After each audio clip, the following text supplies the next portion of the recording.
Professor Unger, a pleasure to have you here at CIGI, and we are wondering if you could talk to us a little bit about, in your opinion, what is the key element for a sustainable global New Deal? A global New Deal passes through a radical reshaping of the international political and economic arrangements that developed in the second half of the 20th century.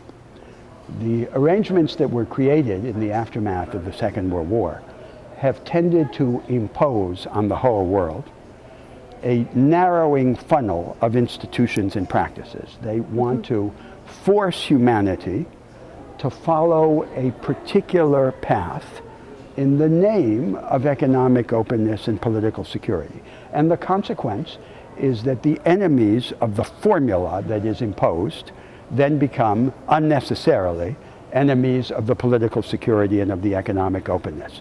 This is very clear in the field of the world trade regime. The first basic principle of the regime established is to treat free trade as the goal to be maximized. Free trade is not an end, it's just a means.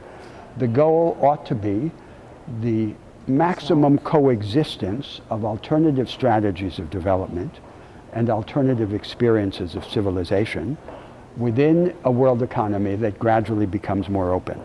The second principle of the present trade regime is that all countries need to follow a particular variant of the market economy. So it's a kind of institutional maximalism, as opposed to the institutional minimalism that characterized the earlier regime of the GATT.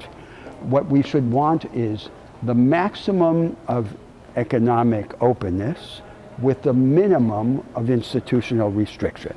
One example is the tendency to outlaw, under the label subsidies, all the forms of strategic coordination between governments and firms that the countries now rich use to become rich, but want to deny to the latecomers. And a second example is the desire to incorporate into the rules of free trade the present intellectual property regime, which would leave the major technological innovations of interest to humanity in the hands of a small number of multinational businesses. The third principle of the present regime is the radical contrast it establishes between freedom for things and for money and denial of freedom to people. You mentioned that. People are to be locked up in the nation state. We should rebel against all these three principles, and that rebellion is an example of the larger project of establishing a world political and economic order hospitable to a pluralism of vision and of power.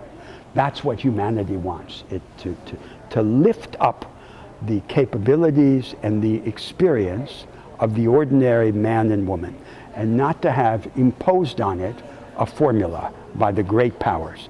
We don't want the Congress of Vienna. We don't want Prince Metternich. We want democratic experimentalism to the hilt. Well, thank you. Thank you.